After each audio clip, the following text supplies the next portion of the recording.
What up, YouTube? This is Daniel Rucker with True Table. Welcome to the table. Today is a special day.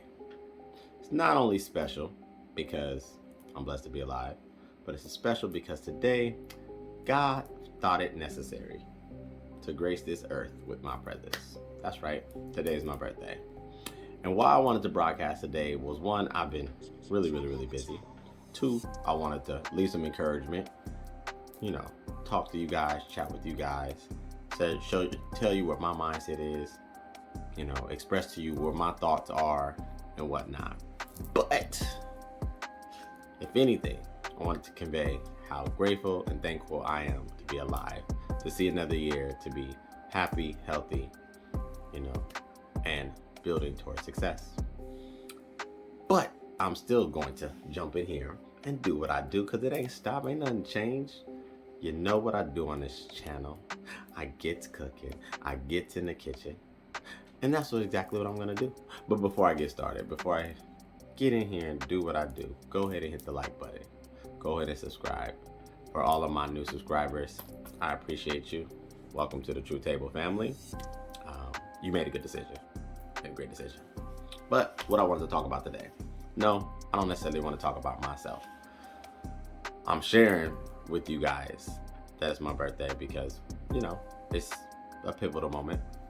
Growth, another year to reflect, another year to look at things, make sure that I'm holding myself accountable, staying on track, staying focused. And I am doing exactly that. But one of the reasons why I wanted to talk today particularly is because I wanted to share with you guys that mindset, a principle, a standard that I have for myself is that I do not allow anyone to mistreat me, or I don't allow anyone to treat me worse than I treat me. That's right. That's what it is. And why I felt it relevant to share that with you guys today is because, I'm still seeing a lot of guys out here in these spaces. I'm still seeing a lot of guys out in the world not knowing how to set proper standards. Now, how did I come up with I don't allow anyone to treat me worse than I treat me? It was a lot of work. It took me to really dive deep and to look inside myself and ask myself, how do you want to be treated? I'm one of them people that believe that everything starts with you. If you want excellence, you have to be excellent. If you want discipline, you have to be disciplined. If you want good treatment, consideration, empathy, generosity, you have to be those things, or be preparing or pushing to head in a direction to become those things. So long time ago, when I had struggled with not having the best or the most positive self-image, I had to talk to the man that I wanted to become. And what I mean by I had to talk to the man I wanted to become, I had to, as they call it, manifest what I wanted to feel, what I wanted to think, what I wanted to experience. And a part of that was daily, speaking to the core of the man that I wanted to be. And so I used to stand in the mirror for 2 minutes to 5 minutes a day and speak positive affirmations to self. And why that's important is because I think a lot of guys derive their confidence, they derive their image around things. They take their internal spiritual self and they attach it to something that's intangible. They attach it to something that it represents value. So if you're rocking Gucci or Fendi or Balenciaga or one of these fashion houses, somehow, some way, you're showcasing to the world that you're valuable. I disagree. True value is a man at his bare bones. True value is a man that is someone who represents that through and through, time and time again, characteristically, over and over again. But anyway, not to veer off, why I wanted to talk to my men about this particularly is because one of the things that I continue to observe and see is that, a lot of dudes don't sit back and really plan for standard. They don't really plan for how they want to be treated. You can tell because you hear a lot of guys talking about going overseas, jumping on planes, getting passports, and going over to other parts of the world, particularly when we talk about dating and women, to get treated a certain way. Now, I'm not the type of man who would disagree with this wholeheartedly, mainly because I'm someone who represents and stands behind exposure and experience. I believe that you should expose and experience as much as possible to help shape the mindset and shape the person that you are and the person you will become. And if that requires you to jump on a plane to see a different perspective, to live in a different state of mind, even if it's for a few days or a week or so, I encourage it. Because what you'll learn about yourself and what I learned about myself through journeying outside of the United States, was I started to see more of my natural self, more of my mindset, more of my commonalities, more of my standards abroad.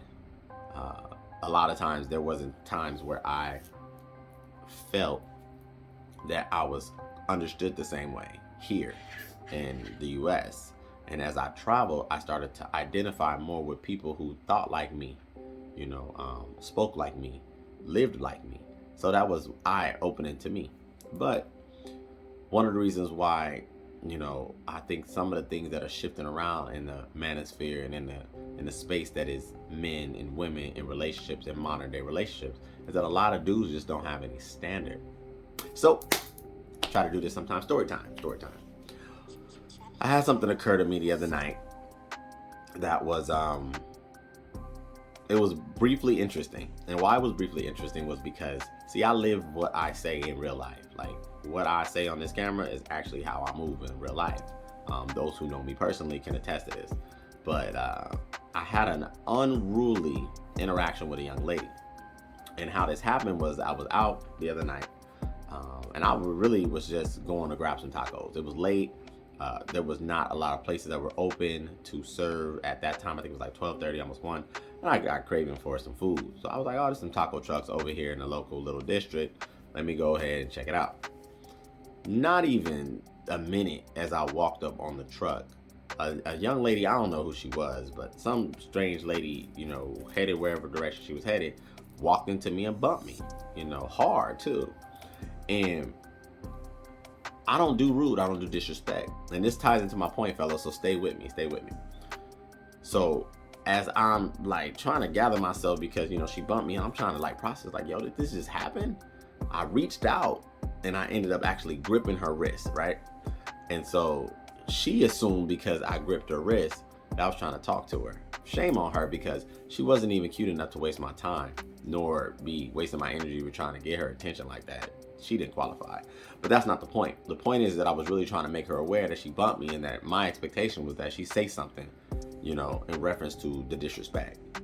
She felt otherwise. That's okay. So I was still at the taco truck waiting in line to order my food, and she just so happened to come out about 5 minutes later at the place that she went. So I turned around and I said, excuse me. She's like, yeah. And I was like, you bumped into me a few minutes ago. That was rude.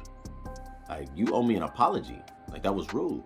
And she was just like, no, you tried to grab on me. And anyway, we had a little verbal exchange real quick. And then her little friend, mind you, I don't know this woman from Adam. Her little friend started to try to pop off on me too. And this, the blatant disrespect and the disregard for the potential offense that she left, in the interaction that was me and her. She wasn't concerned about that. Somehow, some way, she thought it was okay to behave in this manner. Now, some may be saying, well, what did you hope to accomplish in that situation, Daniel? Well, that's just the thing. See, it's not always that I'm trying to accomplish something in that immediate moment, fellas. What I've learned is that, yes, what I would have liked is that the young lady apologized. That didn't happen, and that's okay. I'm not tripping on that, because what I would like to happen, like I said, was for her to apologize, her recognize that she potentially was wrong, and we'd have moved on with our lives. That didn't happen. We had a verbal exchange. Things got a little heated. We went back and forth for maybe like a minute. I turned back around to order my food, and she left. Now, some may say, well, that was a waste of your time. No, I don't think so. What I try to operate from, fellas, is the principle that sometimes what you do now will reap the benefits of a response later. What does that mean? That means is that even though me and her interaction on a one-dimensional level did not spark any type of accountability or didn't spark any type of realization that she may have been wrong. She may actually have an interaction days, weeks, months, if not maybe a couple years from now, that may be something similar. And she may have a similar experience to where another man may be addressing her the exact same way that I did. And that's the reason why I do some of the things that I do. Chicago Rilla, shout out to him on the Lil Peep Let's Talk show. Actually, we were on the King Talk, I think, one night with the panel, and I had kind of mentioned something along these lines where he was like, well, they were saying as men, we shouldn't feel it necessary to address unruly people in real life in public unless it's somebody that we know. I totally disagree with that. And the main reason is because the principle that I live by is that I don't let anyone treat me worse than I treat me. I believe, fellas, that it should be the same way with you. That you as men should be living your life to where you have a standard. And if you don't have a standard now, you need to be looking to create one. You should be looking to establish in self that I need to know how I want to be treated, or I need to set a standard on how you will treat me. How will you conduct yourself around me? Point blank. Why is this important? This is important, fellas, because it gives you a plan. It gives you a reference point. It gives you something now that you can aim at. If you don't have a destination or have something in mind, so if someone was to ask you, like I say, a young woman, a young lady was to ask you, well, how is exactly you want me to treat you? You should be able to spout out quite a few things based on your recognizing what it is that you need, you want, you desire. But that should come, fellas, before she ever shows up. And see, it also helps to weed out the nonsense, because if you operate from this premise, your world will shift different. The people around you will start to treat you different. Your friends, your associates, your co-workers, strangers. And even though this situation, I can't control all situations, the point is that I did make it a point to convey my disappointment, my annoyance and irritation with this stranger, with this young lady. And whether it manifests in that immediate situation, because sometimes I believe people get a little short-sighted and think that every transaction is supposed to be the immediate response at that moment. That's not how life works. Sometimes things are going to show themselves later in a different season. And I just believe that a lot of what men are experiencing, as far as the disrespect, as far as being overlooked, as far as not being handled or considered in the manner that they need to be considered, has a lot to do with the fact that they have not sat down and figured out, what is my standard? What is it that I represent? What is it that I, first of all, exemplify in my own life? How is it that I go about showing up in my day-to-day, week-to-week, month-to-month, and year-to-year life for self first? And then what is that going to look like with people that I interact with? One of the things I respected about growing up in the era that I grew up in, because I'm an 80s baby, is that through that transition of the mid to late 80s into the 90s, there was still a gang, culture. And why I respected it, just like people respected mobsters and mafia and so on and so forth, was because as much as gangsters would have their issues, they were big on respect. They were huge on how you were gonna move and handle their interactions, move and handle the overall exchange that was you to them or them to you. And I believe that was very important. And it helped me to understand at a very early age that it's important, Daniel, that you establish a certain type of rapport, a certain type of standard, a certain type of, discipline for self, and then also command that same from other people. So that is what I want to share on today, fellas.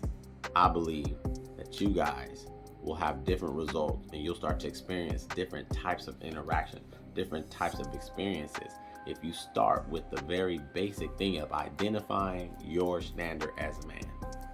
So that's what I wanted to share with you today. It's what I wanted to leave you with. I think I'm about my 15-minute mark or so. Thank you for hanging out with me. For those who have joined the channel recently, I appreciate you. Continue to rock with your boy. Check out the content as it continues to come. And I'm gonna go ahead and enjoy the rest of my day. I got gifts to pick up, dinners to go to, people to meet, time to mingle. You guys be blessed. Have a good one. Till next time.